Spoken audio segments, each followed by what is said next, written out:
Ngomongno rahmat. Jadi rahmati Gusti Allah, kasih sayangnya Gusti Allah niki kuwadah sanget sing dikekno menungso. Tapi ada kasih sayang yang mana itu hanya diberikan kepada umatnya Kanjeng Nabi Muhammad SAW, tidak diberikan kepada umat-umat yang lain. Di dalam kitab Khosaisul Ummah Al-Muhammadiyah dijelaskan bahwa ada kasih sayang Allah yang khusus diberikan kepada umat Nabi Muhammad SAW. Apa rahmat itu bentuknya? Yaitu ampunan dari Allah Subhanahu wa Ta'ala setelah umatnya Nabi Muhammad SAW ini mengerjakan amal soleh. Setiap mengerjakan amal soleh, di balik itu pasti ada dosa-dosa yang dirontokkan oleh Allah Subhanahu wa Ta'ala. Ya tentu saja amal soleh lek ringan, ya dosa sing ringan. Lek amal soleh abot, ya dosa-dosa sing abot.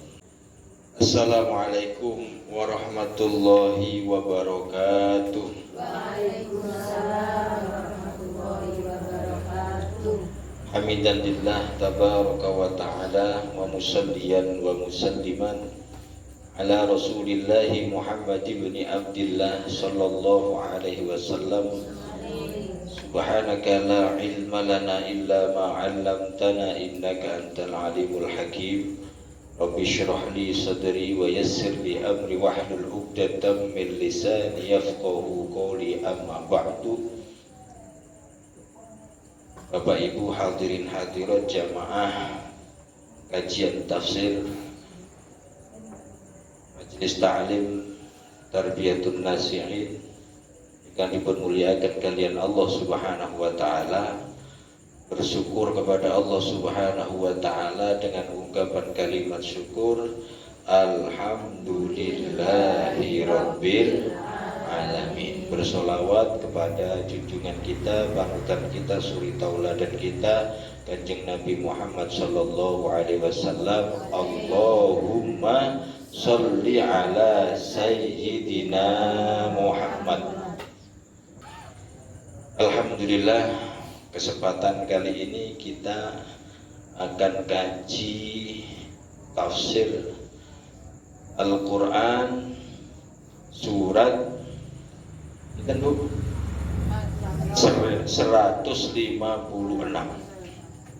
156 ini masih ada kaitannya dengan ayat-ayat terdahulu yang menjelaskan tentang peperangan di perang Uhud, yang mana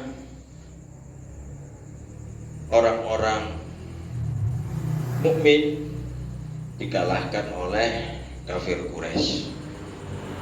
Kemudian sampai mereka banyak yang terbunuh. Di sini jelaskan jangan sampai seperti orang kafir yang mana mereka ngomong kepada saudara sesama kafirnya. Tapi yang dimaksud kafir di sini adalah orang-orang munafik ngomong kalau perang itu adalah marani mati. Perang itu marani mati, sehingga rakno mati ku peperangan. Jadi sing dimaksud ojo sampai koyo wong munafik, mereka berkeyakinan bahwa perang itu yo marani mati. Di sini jelaskan ya ayyuhalladzina amanu la takunu kalladzina kafaru. Ya ayyuhalladzina amanu, hai orang-orang yang beriman. Di dalam Al-Quran itu ada kurang lebih 6.000 ayat, dan yang diawali dengan ya ayyuhalladzina amanu itu lek boten salah ada 89 kali ayat yang didahului dengan kalimat ya ayyuhalladzina amanu. Bagaimana artinya? Hei orang ngomong kang podo iman, hei orang-orang yang beriman. Maksudnya sebagian ulama menafsiri bahwa ambillah dawuhnya Allah ini dengan keimanan. Jadi dengarkan, perhatikan dan ambillah dawuhnya Allah ini dengan keimanan.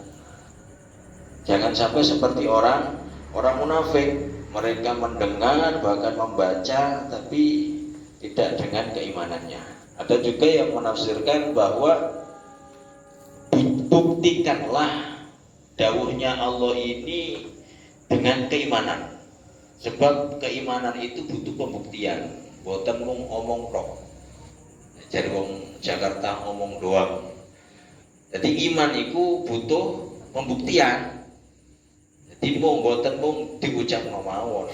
Nah, bagaimana perintah Allah ini? La takunu ojo ono sira kabeh. Maksudnya janganlah kalian menjadi kalladzina kafaru, seperti orang-orang yang kafir. Perintahnya Gusti Allah ojo sampai dadi wong kafir, ojo sampai koyok wong kafir. Bagaimana orang kafir itu?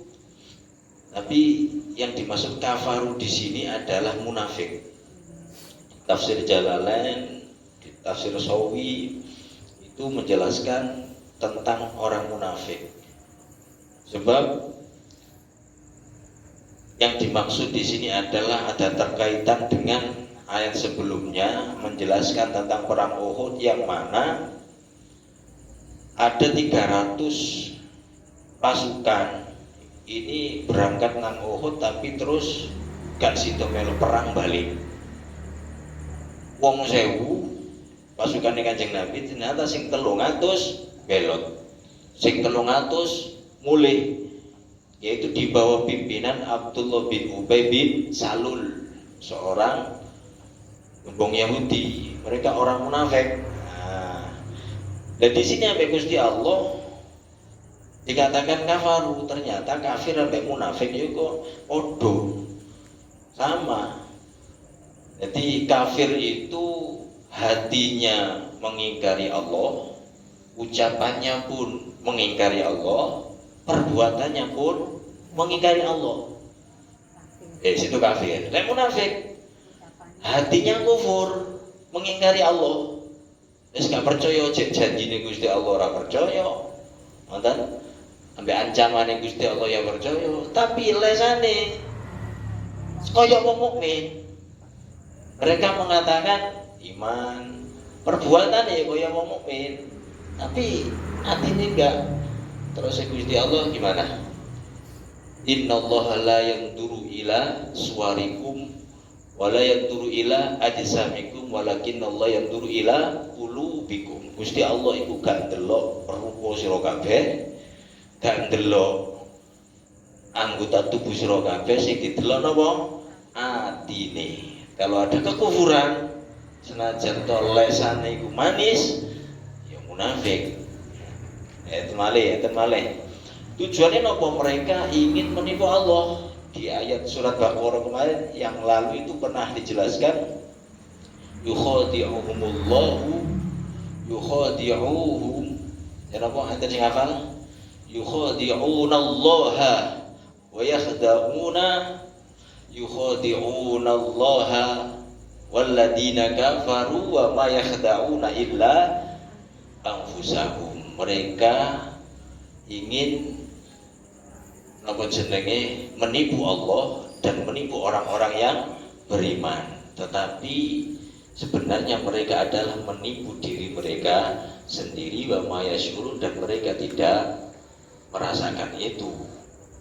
Yang malih, wa minan nasi may yaqulu amanna billahi wal yaumil akhir wa ma hum bimu'minin.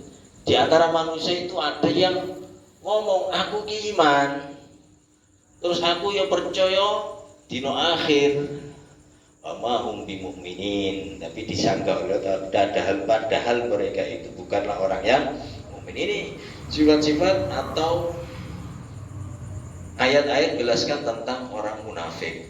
Di ayat ini orang munafik disebut dengan kafir.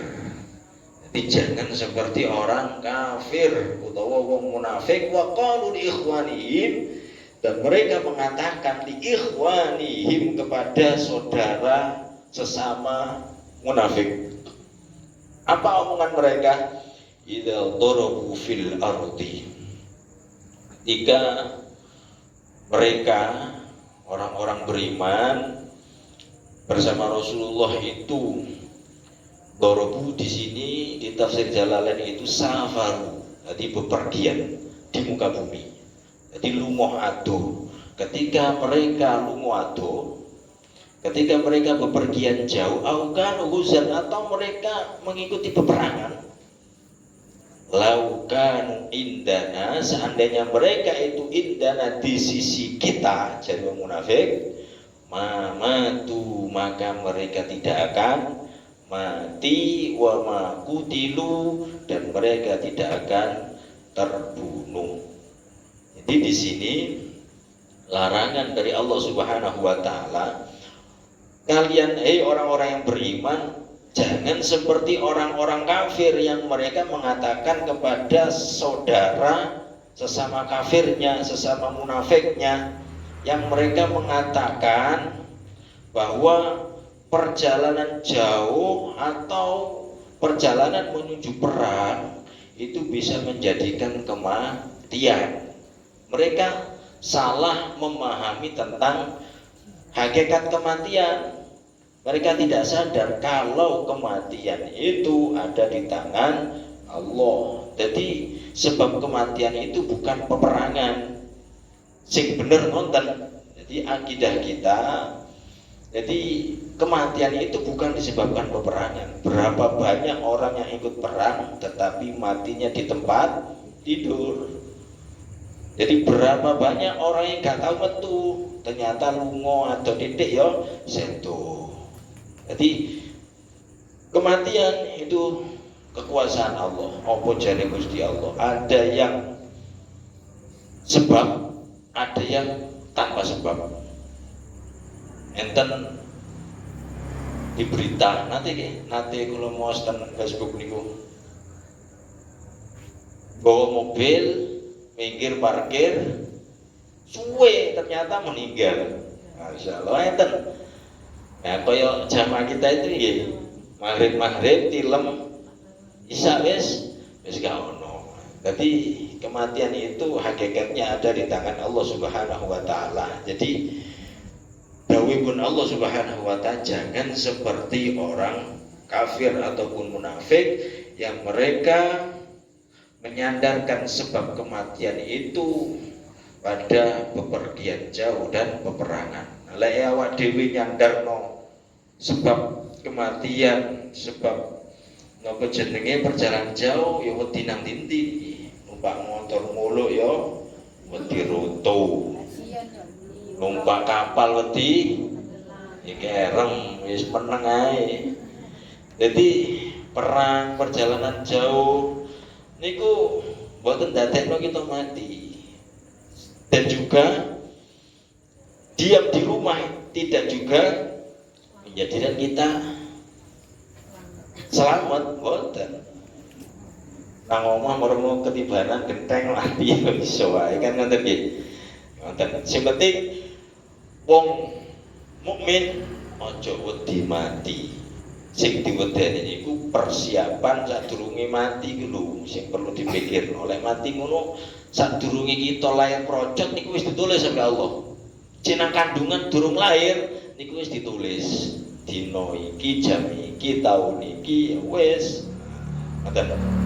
Sing perlu dipikirno niku sangu kanggo mati. Ngoten.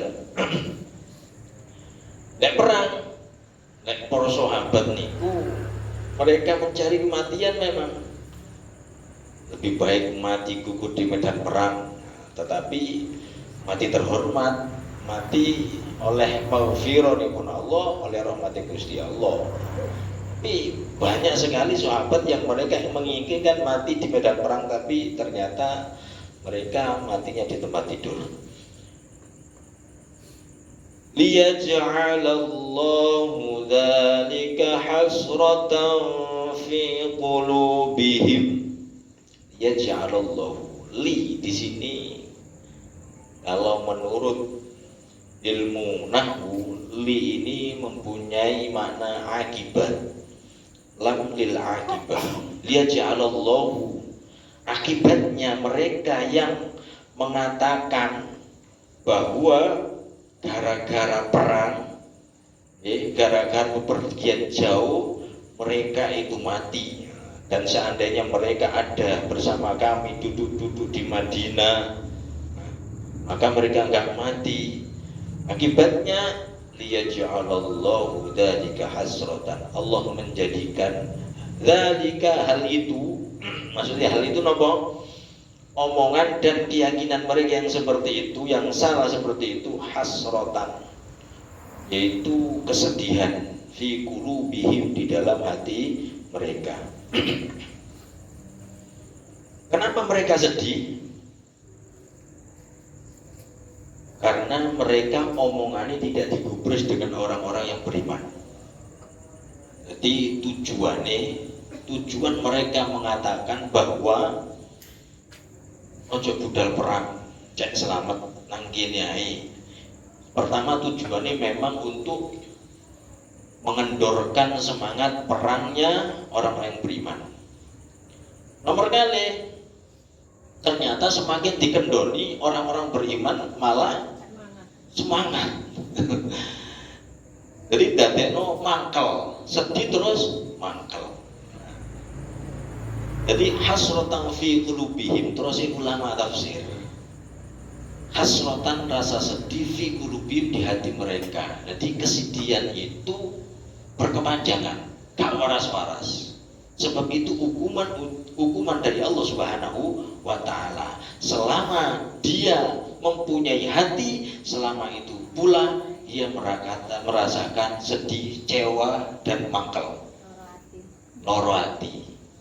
Nah, contoh mawon nggih, misale kita punya pendapat yang kuat, terus kita sodorkan ke forum, ternyata gak digubris, loro mboten.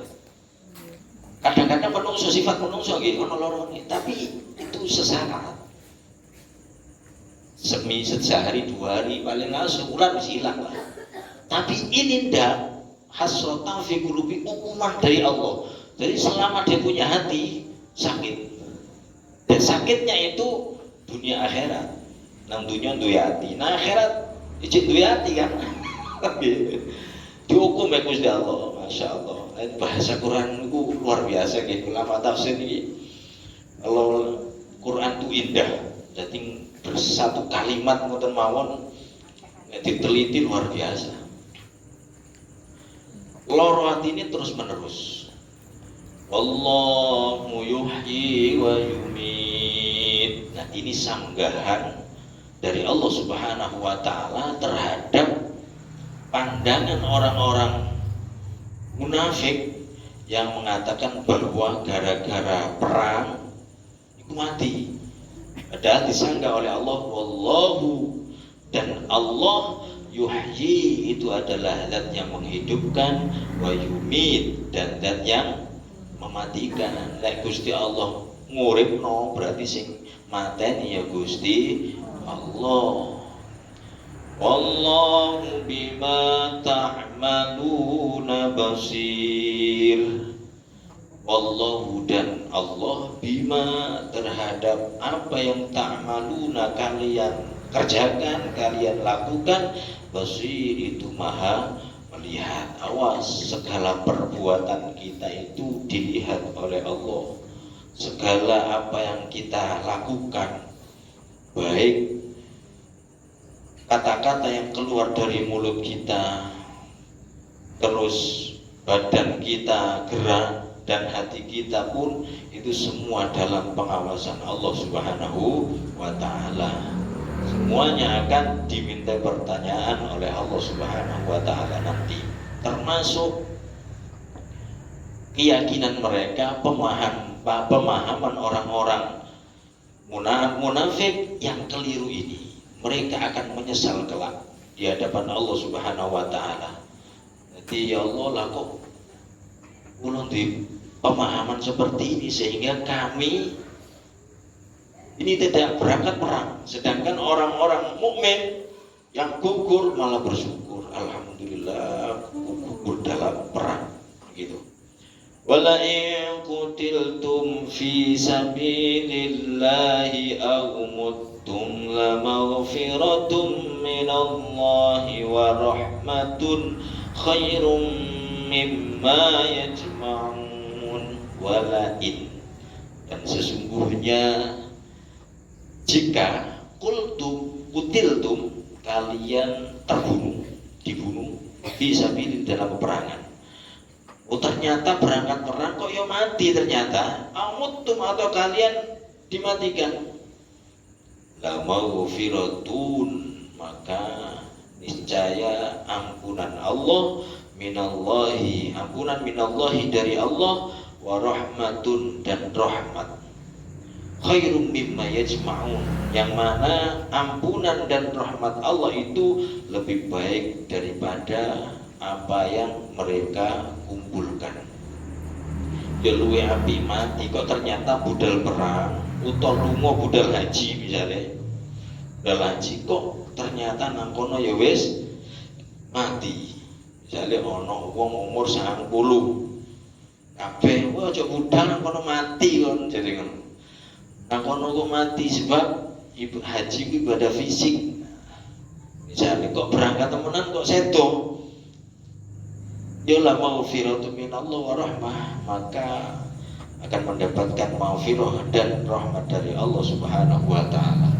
Dan maghfirah serta rahmat Allah itu lebih baik dari apa yang mereka kumpulkan. Maksudnya apa? Dari dunia dan seisinya. Apalah artinya kita duwe dunya akeh tapi waktu mati gak oleh sepurane Gusti Allah. Ora oleh rahmati Gusti Allah. Kaya opo?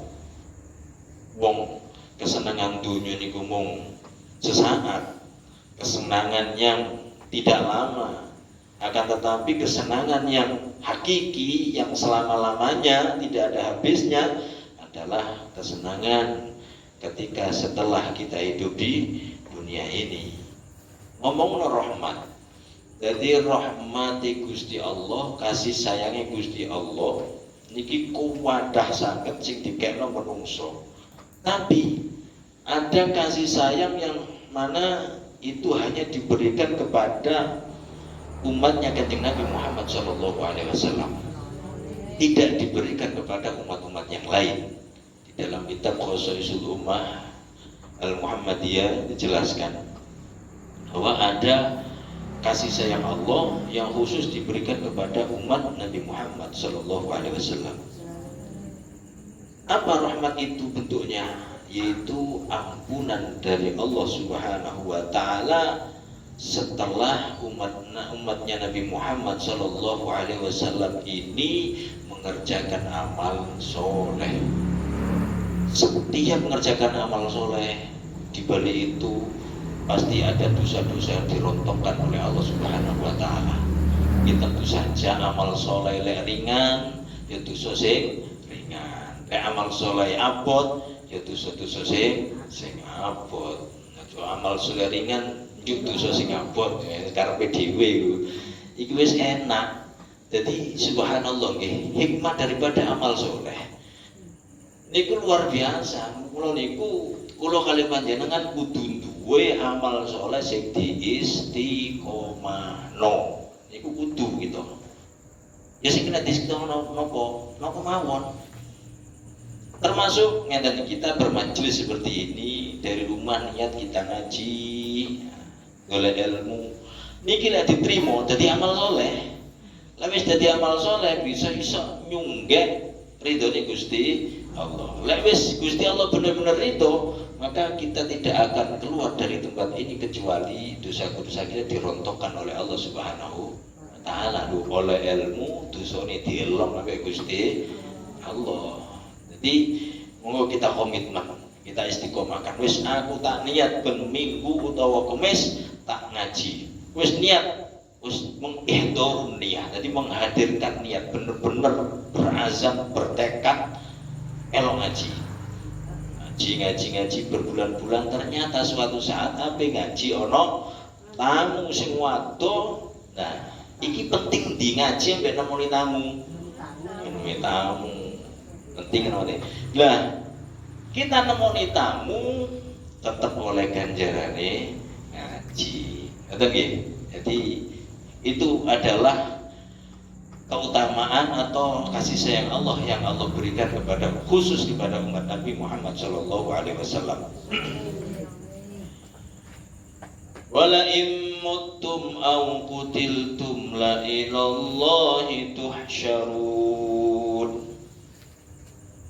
Wala in muttum, dan sesungguhnya jika kalian mati, aw qutiltum, atau kalian terbunuh, la ilallahi tuhsyarun, maka kepada Allah la tuhsyarun, kalian akan dikumpulkan.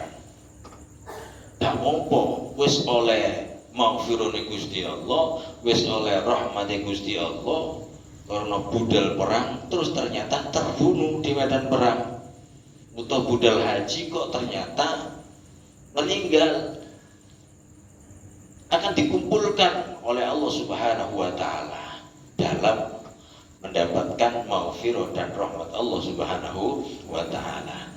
Fabima rahmatin minallahi linta lahum walau kunta faddan ghalidhal qalbi lanfaddu min hawlika fa'fu anhum wastaghfir lahum وشاورهم في الأمر فإذا عزمت فتوكل على الله إن الله يحب المتوكلين. Ayat ini ceritakan sifatnya Kanjeng Nabi yang lemah lembut. Fabima rahmatin, maka sebab karena rahmat dari Allah Subhanahu wa taala. Jadi bahasa rahmat niki terus ulama tafsir dengan kalimat rahmat yang tidak diberi alif lam ar-rahmah, tapi rahmat niki menandakan kalimat ini adalah, kalau bahasa ilmu nahwu itu nakiro. Nakiro itu sifatnya umum, muakeh, berarti saking akeh rahmati Gusti Allah sing diparing dhateng Kanjeng Nabi Muhammad Shallallahu Alaihi Wasallam. Sebab karena rahmat Allah yang banyak sekali yang Allah berikan, lintalahum, engkau wahai Nabi Muhammad, jadi Allah datang ke Kanjeng Nabi, engkau wahai Nabi Muhammad berbuat lemah lembut lahum terhadap mereka. Sinten mereka niki? Para sahabat yang ikut perang Uhud. Para sahabat yang ikut perang Uhud itu sudah beberapa kali membuat kesalahan kepada Nabi Muhammad Shallallahu Alaihi Wasallam. Pertama perang asalnya sewu, ternyata 300 belot. Coro jenengan saya jadi pemimpin, mantel apa ora? Budal bareng 1.300 belot kan lu. Hati-hati goyo lek mboten Kanjeng Nabi gak itu. Tidak ada maksud untuk balas dendam sekali. Mboten. Ya Rasulullah. Terus mari ngono di medan perang wis diatur sampai Kanjeng Nabi menjadi 5 barisan.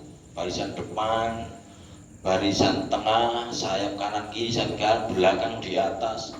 Menang. Ternyata sing dhuwur 50 orang yang menjadi pemanah ketok menang, melayu kabeh wong kafir mudhun. Padahal pesan Kanjeng Nabi napa? Jangan beranjak dari tempat kalian apapun yang terjadi sebelum aku perintahkan beranjak. Ternyata mudhun. Kenapa mudhun? Wakil ghanimah. Jadi sing mati-mati itu walungan emas, terus ono unta, ono jaran segala macam. wis tergiur akhirnya mundur. Nah, kesalahan sehingga itu dimanfaatkan oleh musuh, muncul dari balik bukit dintekno sing nang dhuwur, masyaallah. Akhirnya kalah. Karena kesalahan yang kedua. Terus setelah perang maneh dadak mereka melarikan diri di peperangan. Bahkan sampai diceluk Rasulullah kan ayat kemarin, kemari kalian hadapi mereka, jangan takut mati. Kanjeng Nabi seperti itu, sampai sing ngomong Kanjeng Nabi gak dikeken. Kesalahan yang ketiga, jadi berkali-kali kesalahan. Ternyata saking banyak rahmat yang Allah berikan kepada Rasulullah, sehingga Rasulullah tetap berbuat lemah lembut terhadap mereka.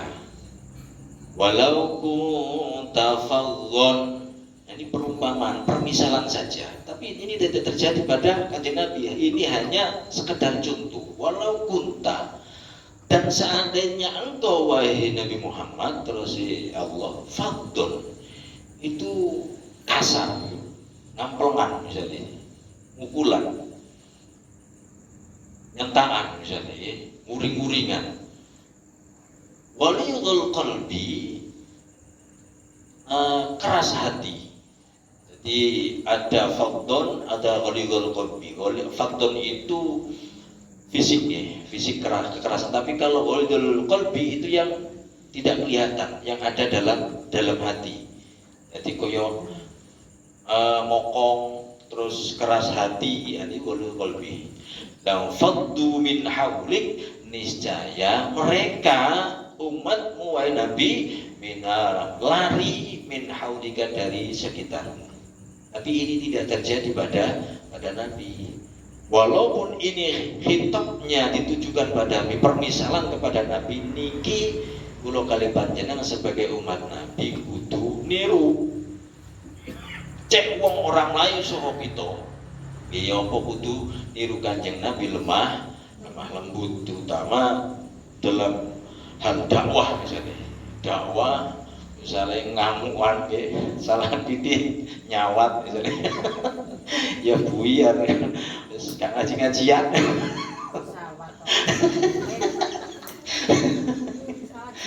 salah jeruk sih enak ya kayak Habib ini sama di buah-buahan. Fa'fu anhum, maka ampunilah mereka. Nah ini sampai Rasulullah di sepuro.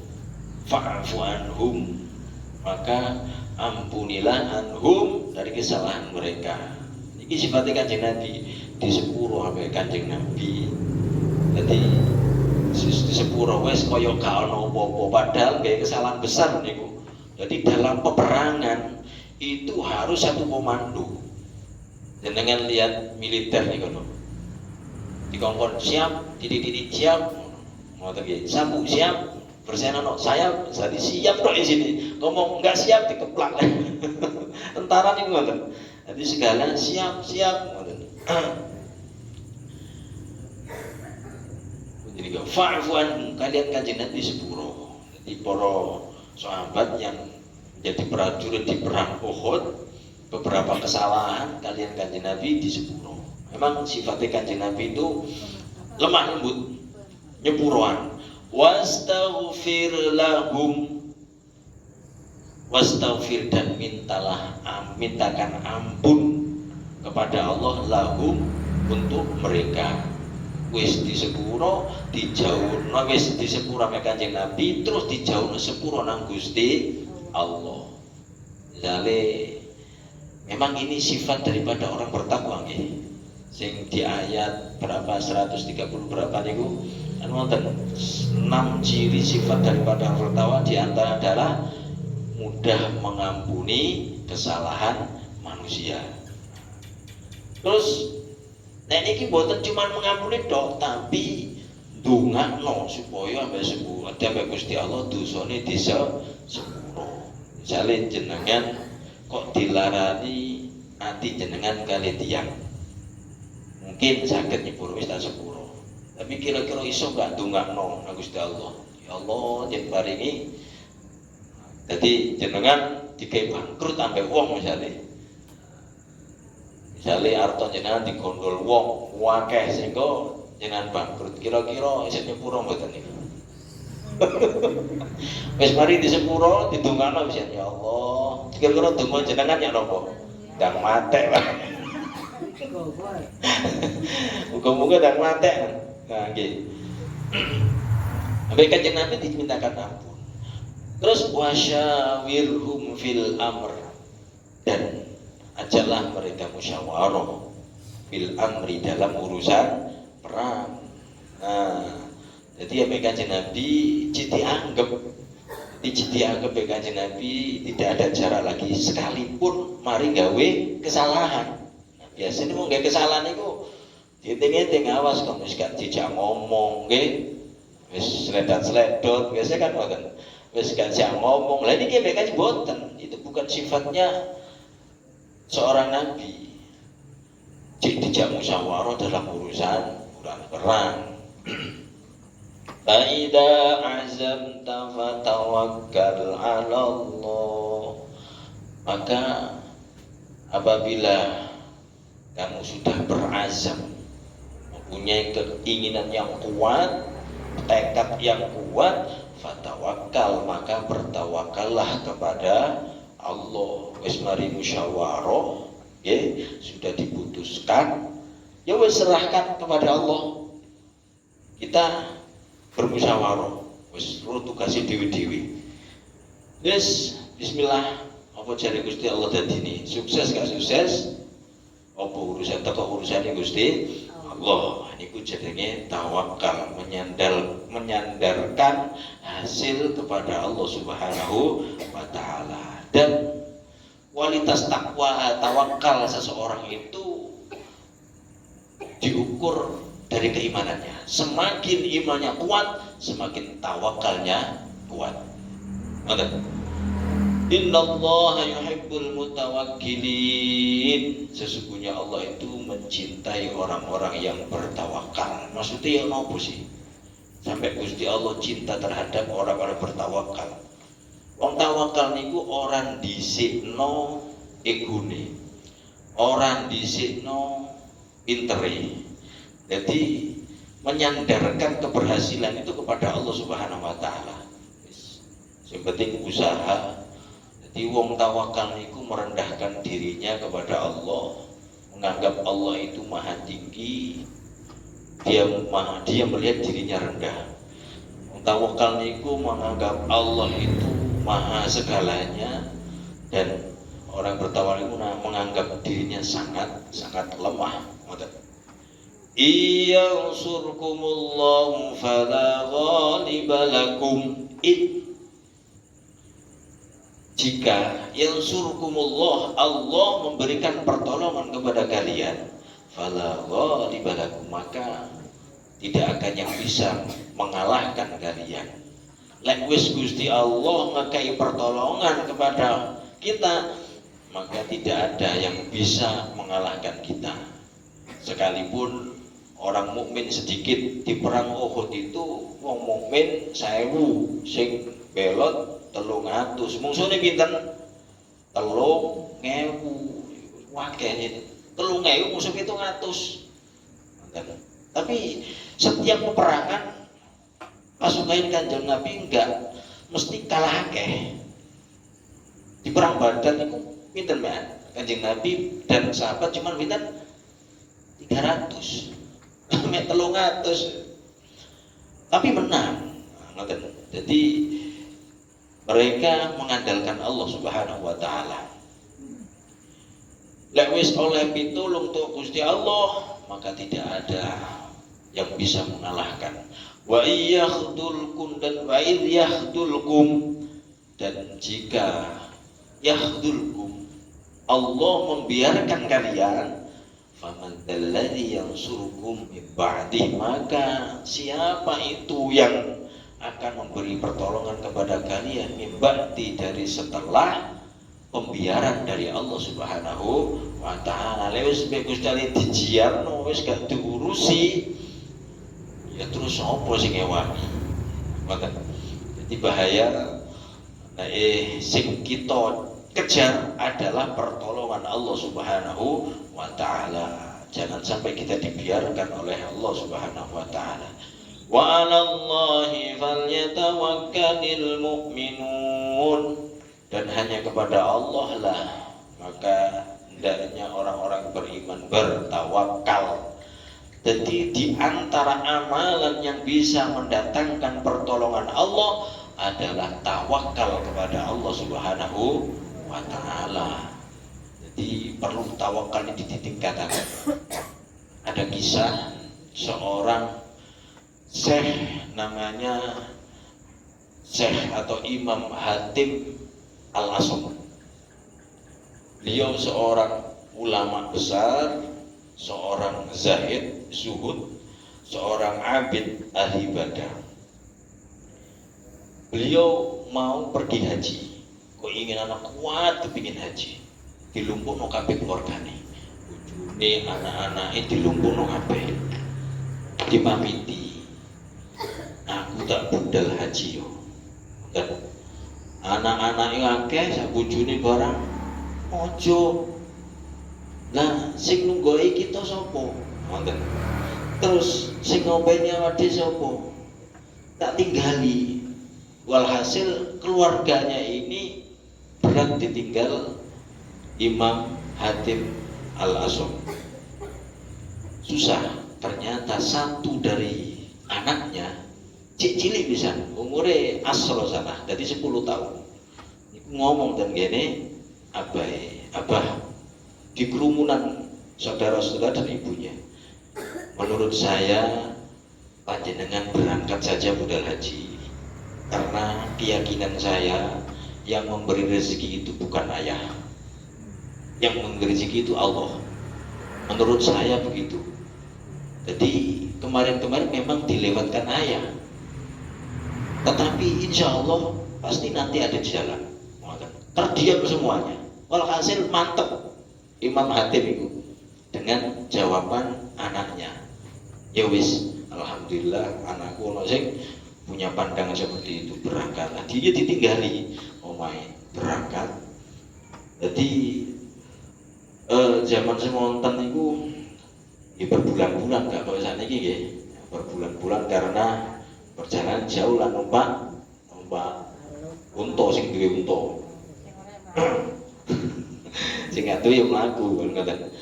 Walhasil beberapa minggu perbekalan makanan habis di rumahnya. Jadi arek sing umur 10 tahun niku dibuli sak keluarga. Dilokno, wis dilokno ini gara-gara awakmu kok. Awakmu tok sing garakno abah berangkat iku. Dia hanya menangis.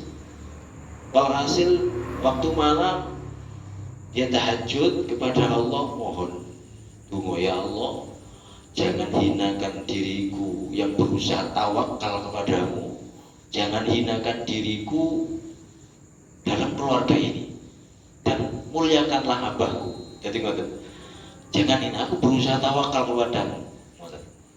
Subhanallah, di waktu siang hari, di malam hari itu dia bertahajud dungo, ternyata doanya didengar oleh Allah. Dengar. Di siang hari waktu itu khalifahnya orang mukmin, khalifatun lil mukmin itu jenenge Ja'far Al-Mansur. Niki lagi ngontrol daerah, termasuk di daerahnya Imam Hatim. Kontrol, subhanallah, ternyata dia Ja'far Al-Mansur niki ngelang luar biasa. Ngelang perbekalane pasukane gak nontek. Akhirnya golekno banyu. Dodok omahe tangga-tangga kan. Nah, omah biyen iku nggih mencar-mencar. Terdekat omahe Imam Hatim Al-Asam. Dodok yo ngombe. Dikei ngombe. Mau diumpari diombe, lho rasane banyu ku beda. Seger luar biasa. Aku merasakan air ini kok kayak zam-zam, luar biasa, enak, seger. Kalian ambil air di mana ini? Di rumah itu. Siapa pemiliknya?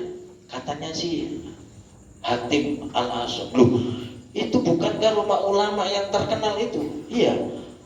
Mana dia kita temui? Itu dok, ternyata cari keluarga ini lagi haji. Langsung, wes kalau begitu mumpung ditinggal ambek abai, ayo kita openi. Keluarganya itu openi. Jadi sekantong uang dinar gini Ja'far itu dikekno kabeh. Sekantong dinar niku duwe keping emas nggih. Terus sampai dikekno noleh nang gene pasukane, nang gene ajudan-ajudane. Kalian yang mencintai aku, ikuti perbuatanku. Keluarkan uang kari semua. Ditono kabeh diuwakeh. Dikekno keluargane. Masya Allah seneng dulu seneng kabeh, siji tok sing nangis. Anak sing 10 tahun iku nangis. Misek-misek ditakoni, "Lah kok nangis?" Wah ya seneng. Jawabannya luar biasa. Lah yo cara basa saniki iki. Lah yo Mbak, sampean pikir iki menungso cuman satu orang yang memandang dengan pandangan kasih sayangnya, kemudian mengulurkan tangannya pada kita sehingga kita menjadi kaya sekarang. Bayangkan lek Gusti Allah sing mandang kasih sayang pada yang maha kaya, terdiam semua. Anak ulama anak ulama umur 10 tahun yo nurun gitu.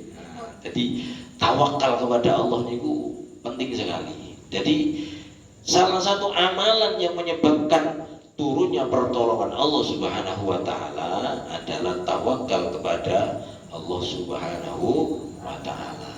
Kemudian nggih, jam 9 kita tutup.